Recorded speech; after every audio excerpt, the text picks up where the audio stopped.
বন্ধুরা, এটা হলো আমার বাড়ির বফাদার ট্রিপলার মস্তান লাল ফুল, একটা পাট্টা পায়রা।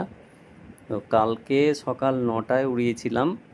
তো সন্ধ্যাবেলা যখন, তখনও আকাশে একদম ডিপে ছিল, তো নামতে পারেনি। আজকে আসবে কিনা খুব টেনশানে ছিলাম, ভোরবেলা থেকেই শুধু দেখছিলাম। তো সকাল 10টার সময় এই মাত্র নামলো। দেখো, এতক্ষণ না খাবার না জল খেয়ে উড়ে উড়ে কী অবস্থা হয়েছে। জানি না কত দূর থেকে আর কত বাড়ি খুঁজে খুঁজে শেষে নিজের বাড়িতেই ফিরে এসছে। আসলে এরা কি বলতো, প্রাণ থাকতে কখনো মালিকের সঙ্গে বেইমানি করে না। এটাই হলো এই পায়রার বৈশিষ্ট্য।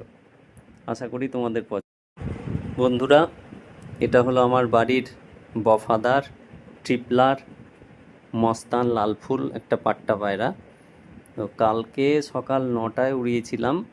তো সন্ধ্যাবেলা যখন, তখনও আকাশে একদম ডিপে ছিল, তো নামতে পারেনি। আজকে আসবে কিনা খুব টেনশানে ছিলাম, ভোরবেলা থেকেই শুধু দেখছিলাম। তো সকাল 10টার সময় এই মাত্র নামলো।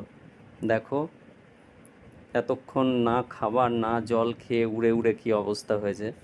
জানি না কত দূর থেকে আর কত বাড়ি খুঁজে খুঁজে শেষে নিজের বাড়িতেই ফিরে এসছে। আসলে এরা কি বলতো, প্রাণ থাকতে কখনো মালিকের সঙ্গে বেইমানি করে না। এটাই হলো এই পায়রার বৈশিষ্ট্য। আশা করি তোমাদের